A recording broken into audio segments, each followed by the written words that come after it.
बड़ी जानकारी आ रही है, वो आपको यहां पर बताने जा रहे हैं। सबसे पहले तो बड़ी खबर, राहुल की कदम ताल पर बीजेपी का तंज, और ये तंज कैबिनेट मंत्रियों के निशाने पर राहुल गांधी। तो हरियाणा में दूसरे पड़ाव के तहत है राहुल गांधी की यात्रा। अनिल विज, जेपी दलाल ने निशाना साधा है। राहुल बाहर पड़े, देश की जानकारी नहीं, तो हर मुद्दा सफेद हाथी साबित हो रहा है। अनिल विज ने ट्वीट कर निशाना साधा है। अपने ट्वीट में अनिल विज ने इस बात का जिक्र किया है कि पप्पू पप्पू ही रहेगा, कांग्रेस वास्तविक जिंदगी में पप्पू पप्पू ही रहता है, इस बात का जिक्र यहां पर किया अपने ट्वीट में। तो राहुल के कदम ताल पर बीजेपी का यह तंज, कैबिनेट मंत्रियों के निशाने पर राहुल गांधी और ये बयान। इस बीच अनिल विज और जेपी दलाल ने निशाना साधा है। राहुल बाहर पड़े, देश की जानकारी नहीं, हर मुद्दा सफेद हाथी साबित रहा है, जो मुद्दा कांग्रेस ने उठाया है। अनिल विज ने भी ट्वीट कर निशाना साधा है, और ये ट्वीट हम आपको यहां पर दिखा रहे हैं। अनिल विज का ये ट्वीट राहुल गांधी को लेकर, वास्तविक जिंदगी में पप्पू पप्पू रहता है, ये ट्वीट उन्होंने किया है। एक तरफ राहुल गांधी की भारत जोड़ो यात्रा चल रही है, राहुल गांधी को काले सफेद दाढ़ी लगाकर इस बात का जिक्र उन्होंने किया है, और ये ट्वीट हम आपको दिखा रहे हैं फिलहाल, जिस बात का जिक्र उन्होंने किया है अपने ट्वीट में अनिल विज ने। बजरंग दास, प्रवक्ता कांग्रेस, हमारे साथ इस बीच जुड़ गए हैं। सर, स्वागत है आपका जनता टीवी पर। Thank you madam. Bajrang Das ji, Bharat Jodo Yatra दूसरे पड़ाव के तहत चल रही है हरियाणा में, लेकिन यहां पर वार पलटवार का दौर जो है वो शुरू हो गया है। आपको अभी बता दें, जेपी दलाल और कैबिनेट मंत्री अनिल विज ने भी निशाना साधा है इस यात्रा को लेकर। मैडम जी, आप एक बात मानिए, जब कोई नेता सड़क पे उतरता है जी, उसका अपार समर्थन देश की जनता को मिल रहा हो, और यहाँ तक कि पूरे देश के अंदर लाखों लोग उमड़ रहे हैं, और जैसे कल हरियाणा के अंदर सेकंड चरण के अंदर जो भारत जोड़ो यात्रा पानीपत के अंदर एंट्री करी जी, वहां पर अनेकों संगठन, जैसे उद्योगपति का संगठन था, व्यापारियों को मेरे साथ मिला, किसानों का मिला, और भारी तादाद में लोगों ने उनका समर्थन किया, स्वागत किया, और रैली जो हुई आज तक के इतिहास के अंदर, पानीपत की धरती के अंदर इतनी बड़ी रैली आज तक नहीं हुई 13-17 ग्राउंड के अंदर जी। जिसके कारण क्या है, ये सत्ता पक्ष के लोग, जैसे आज मुख्यमंत्री मनोहर लाल जी का बयान भी आया, कल 4 मंत्रियों का बयान आया है, आपने 2 का बताया, 4 का बयान मैंने खुद देखा टीवी के ऊपर। 4 मंत्री बयान दे रहे हैं, उधर प्रधानमंत्री जी बोल रहे हैं, अमित शाह जी बोल रहे हैं। तो मेरा कहने का मतलब ये है, कहीं ना कहीं घबराहट जो है, भारतीय जनता पार्टी पूरी तरह घबराई हुई है, क्योंकि आज जनता जो जिस प्रकार कांग्रेस के साथ जुड़ रही है, इनको पता लग गया है, इनके पैर के नीचे जमीन नहीं है, और 2024 में भाजपा जाने वाली है और कांग्रेस आने वाली। इनसे ये पूछो, आप इस भारत जोड़ो यात्रा के पीछे पड़ रहे हो, आप महंगाई पर बात क्यों नहीं करते? बेरोजगारी जो आंकड़े दुनिया चिल्ला चिल्ला कर बोल रही है, बेरोजगारी पर बात नहीं कर रहे, खराब कानून व्यवस्था बात नहीं करते। आप यूं नहीं करते कि जो एक मंत्री था वो एक महिला कोच के साथ जिसने छेड़खानी की, आज तक उसका इस्तीफा नहीं लिया, उसकी बात नहीं करते।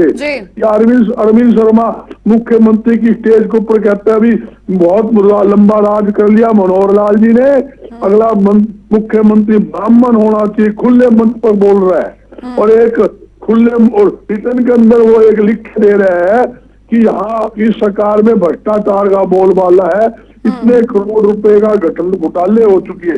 रिटर्न में मुख्यमंत्री को देता है, रिटर्न के अंदर पुलिस कप्तान एसपी को देता है, कोई कार्रवाई नहीं। एक आपके सामने दादा गौतम है, जवाब ले लेते हैं सर, जवाब ले लेते हैं, एक लंबे जवाब, एक लंबे सवाल।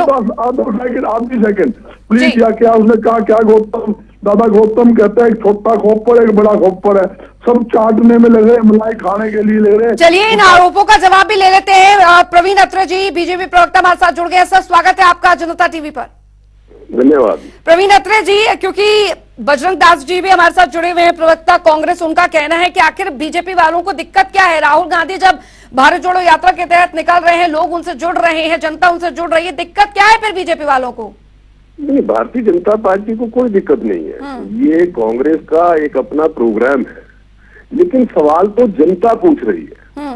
एक तरफ तो ये कहते हैं कि राजनीतिक यात्रा नहीं है, ठीक।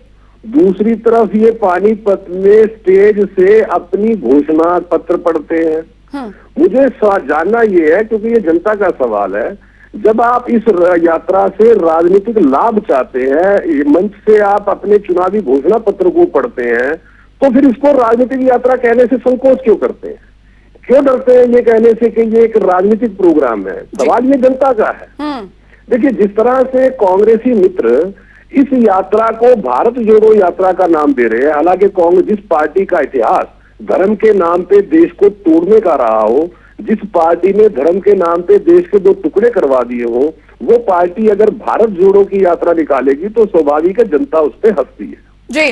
पहली बात तो कांग्रेसी मित्र अपनी पार्टी को जोड़ लें। कल भी मंच पे जिस तरह से किरण चौधरी जी का नाम तक नहीं लिया गया, जिस तरह के बयान किरण चौधरी जी की तरफ से आ रहे हैं, जब कांग्रेसी आपस में ही जुड़े हुए नहीं है, तो ये किसको जोड़ने की बात कर रहे हैं? ये सवाल जनता का है। जवाब दीजिए बजरंग दास जी। कांग्रेस पार्टी पूरी तरह से एकजुट है। सबसे ज्यादा फूट अगर हरियाणा में किसी में है तो भारतीय जनता पार्टी में। मैं खुले तौर पर शपथ बता रहा हूं। अब आप देखोगे अरविंद केजरीवाल खुले मुख्यमंत्री के मंच पे कहता है, मुख्यमंत्री ने खट्टर ने काफी राहत कर लिया, अगला मुख्यमंत्री ब्राह्मण होना चाहिए। दोनों हाथ खड़े करवा कर समर्थन लेता है मुख्यमंत्री के मंच के ऊपर। और आप देखिए अनिल विज अलग चल रहा है, ये अलग, मुख्यमंत्री अलग चल रहा है। एमबीबीएस के जो छात्र थे, अनिल विज ने क्या क्या कहा कि जो हमने ये नई कानून लाए हैं इसको हम वापस नहीं, करते भारत हैं। जोड़ो यात्रा को लेकर बात कीजिए ना सर। यहाँ पर घोषणा पत्र यहाँ पर पढ़ा जा रहा है, जैसे कि प्रवीण अत्रे जी कह रहे हैं राजनीतिक यात्रा, इसको क्यों नहीं फिर बोल देते? घोषणा पत्र नहीं पढ़ा गया। मैं रैली में मौजूद था, वहां सिर्फ इतनी बात थी, जब लोगों ने चिल्लाना शुरू किया बेरोजगारी बेरोजगारी बेरोजगारी, जब उसने बताया कि फौज के अंदर आई साल 80,000 जवानों की भर्ती होती थी, इस सरकार ने 80 के बजाय नहीं हम तो 40 करेंगे, चलो 40 कर दो। फिर उन्होंने क्या कहा, 40 के अंदर भी हम 25% लेंगे और 75% में वापसी करेंगे। और जब उन्होंने आवाज मारी भी हरियाणा में बेरोजगारी और ज्यादा है, जब जनता ने आंकड़े जोर से बोले 38%, 37.4 हरियाणा के अंदर बेरोजगारी है। और आज क्या आप देखोगे, जवाब ले लेते हैं प्रवीण जी, प्रवीण अत्रे जी। बजरंग दास जी ये कह रहे हैं कि हम अपनी कमियां नहीं गिना रहे, हम तो आप लोगों ने जो काम नहीं किया वो बता रहे हैं।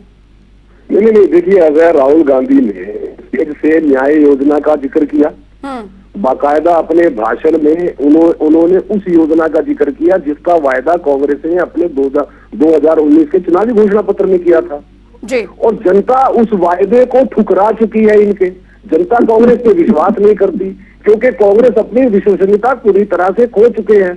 जिस बेरोजगारी का जिक्र ये कर रहे हैं, अगर 10 साल का कांग्रेस का शासनकाल, उसमें जितनी सरकारी नौकरियां दी थी वो देख लीजिए। मनोहर जी ने 8 साल में उससे कई गुना ज्यादा सरकारी नौकरियां दी है, वो देख लीजिए। 1,60,000 से ज्यादा छोटे बड़े मजदूर हरियाणा प्रदेश में आए। 12 लाख से ज्यादा युवाओं को प्राइवेट उद्योगों में समायोजित किया गया। एक आदमी मित्र अपनी एक प्राइवेट एजेंसी, जो कांग्रेसी कार्यकर्ता की एजेंसी है, उसकी रिपोर्ट का हवाला करने का प्रयास, लेकिन जनता हर बार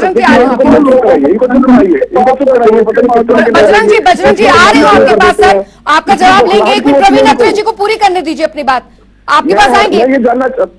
मैं जानना ये चाहता हूं कि जब मैं अपनी बात कह रहा हूं, इनको बुखलाहट क्यों होती है? क्योंकि इनको पता है कि जब हम बोलते हैं इनके चेहरे से नकाब उतरना शुरू हो जाता है।